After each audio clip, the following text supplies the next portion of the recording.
नमस्ते, welcome to ideation. पिछले video session में हमने बात की थी सुप्रीम कोर्ट के उस लैंडमार्क जजमेंट की। लैंडमार्क जजमेंट जो कि 8 अप्रैल 2025 के दिन डिलीवर हुआ था। इस जजमेंट में सुप्रीम कोर्ट ने बताया है कि राज्य के राज्यपाल के पास किसी भी तरह का एब्सोल्यूट वीटो पावर या फिर पॉकेट वीटो पावर नहीं होता है। सिर्फ इतना ही नहीं, इससे एक कदम आगे बढ़कर सुप्रीम कोर्ट ने राज्यपाल के लिए समय सीमा तय की है कि जब विधानसभा से पारित होकर कोई बिल आपके पास आए तो कितने वक्त में आपको अपना निर्णय घोषित करना होगा। उसके लिए टाइम लिमिट वहां पर फ्रेम की गई है कि जैसी टाइम लिमिट हमारे कॉन्स्टिट्यूशन में भी स्पेसिफाई नहीं की गई है, और इसीलिए इस जजमेंट को हिस्टोरिक जजमेंट माना जाएगा। अब क्या हुआ है, समाचार आए हैं कल तमिलनाडु से कि वहां की राज्य सरकार माने कि एम.के. स्टालिन की सरकार ने उन्हीं 10 बिल्स को एक्ट के रूप में नोटिफाई कर दिया है। क्या खास बात है, इन 10 बिल्स को अभी तक राज्यपाल की मंजूरी नहीं मिली है, और फिर भी तमिलनाडु राज्य की सरकार ने उनको एक्ट के रूप में नोटिफाई कर दिया है। मतलब कि अब कानून के रूप में वो लागू होंगे। भारत के इतिहास में पहली बार ऐसा होगा कि जब राज्यपाल की मंजूरी के बगैर किसी बिल को एक्ट के रूप में नोटिफाई किया गया हो। ये जरूरी था क्योंकि इसमें से कुछ बिल्स ऐसे हैं कि जो 2020 के साल में तमिलनाडु की विधानसभा के द्वारा पारित किए गए थे।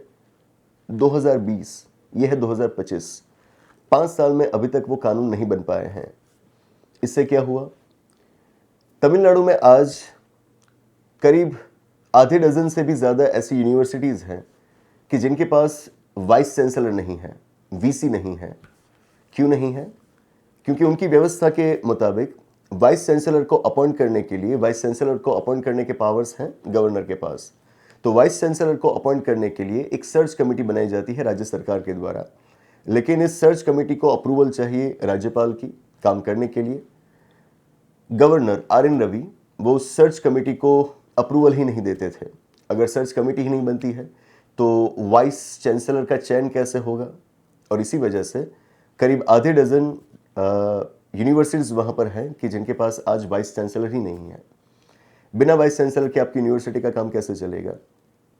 इन नए बिल्स के द्वारा क्या किया गया है, इन सभी यूनिवर्सिटीज़ में उनके जो कानून है, उन कानून के अंदर जहां गवर्नर और चांसलर शब्दों का इस्तेमाल किया गया था, उन शब्दों को हटाकर वहां पर लिख दिया गया है स्टेट गवर्नमेंट। माने कि अब वाइस चांसलर को अपॉइंट करने के, वाइस चांसलर को रिमूव करने के पावर्स गवर्नर के पास नहीं रहेंगे, वो सभी पावर्स रहेंगे स्टेट गवर्नमेंट के पास। गवर्नर को अभी भी वहां चांसलर के रूप में चालू रखा गया है। आप जानते ही होंगे कि in most of the states of India, almost all the states of India, governor is the ex officio chancellor of the university. वो राज्य में जितनी भी यूनिवर्सिटीज हो, उन सभी यूनिवर्सिटीज के एक्स ऑफिशियो होते हैं। तो अभी भी तमिलनाडु में आर.एन. रवि बतौर गवर्नर चांसलर के रूप में काम करेंगे, लेकिन उनकी शक्तियों को कम कर दिया गया है, उनकी शक्तियों को हटा दिया गया है। एंड दैट्स द रीज़न कि ये हमें बहुत गौर से देखना होगा कि इन बिल्स को किस तरह से एक्ट के रूप में बिना राज्यपाल की मंजूरी के नोटिफाई कर दिया गया है। क्या ऐसा हो सकता है कि बिना मंजूरी के आप उसको कानून मान लो?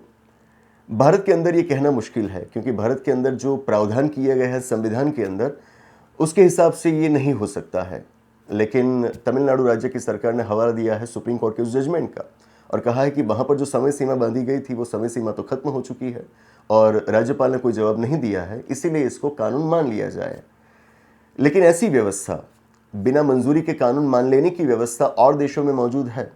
एग्जाम्पल है यूनाइटेड स्टेट्स ऑफ अमेरिका।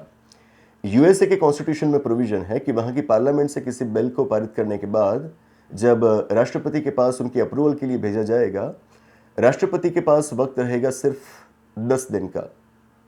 10 दिनों के अंदर उनको जवाब देना होगा, या तो मंजूरी देनी होगी या फिर अपने वीटो पावर का इस्तेमाल करना होगा। जो कुछ भी आपको करना है वो 10 दिनों के अंदर आपको करना होगा। 10 दिनों के अंदर अगर आपने अपना निर्णय घोषित नहीं किया, 10 दिनों के बाद वो बिल अपने आप एक्ट बन जाएगा। अमेरिका में ऐसी व्यवस्था है, प्रेसिडेंट के द्वारा कोई निर्णय नहीं लिया जाता तो वो अपने आप एक्ट बन जाता है। ठीक ऐसी ही व्यवस्था पाकिस्तान के कॉन्स्टिट्यूशन में भी है। 10 दिन का वक्त वहां पर भी राष्ट्रपति को दिया गया है, और करीब 1.5 साल पहले की ही ये बात है, मैंने इस मुद्दे पर भी एक वीडियो किया था। 22 अगस्त 2023 इस दिन हमने एक वीडियो पब्लिश किया था।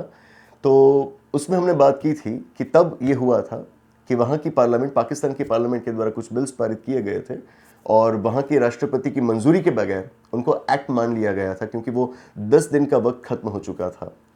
My point in making is, Bharat के संविधान के अंदर इस तरह की कोई टाइम लिमिट स्पेसिफाई नहीं की गई है, तो भारत के अंदर इस तरह का कुछ होना वो एक थोड़ा सा ऑकवर्ड लगेगा, लेकिन और देशों के संविधानों के अंदर ऐसी व्यवस्था है।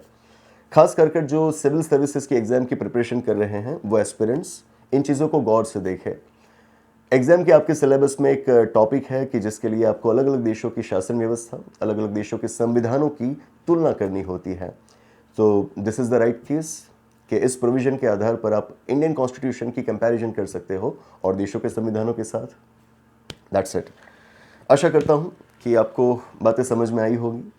समाचार तो ये भी आ रहे हैं कि भारत सरकार इसी जजमेंट के खिलाफ सुप्रीम कोर्ट में एक रिव्यू पिटीशन दाखिल करने जा रही है।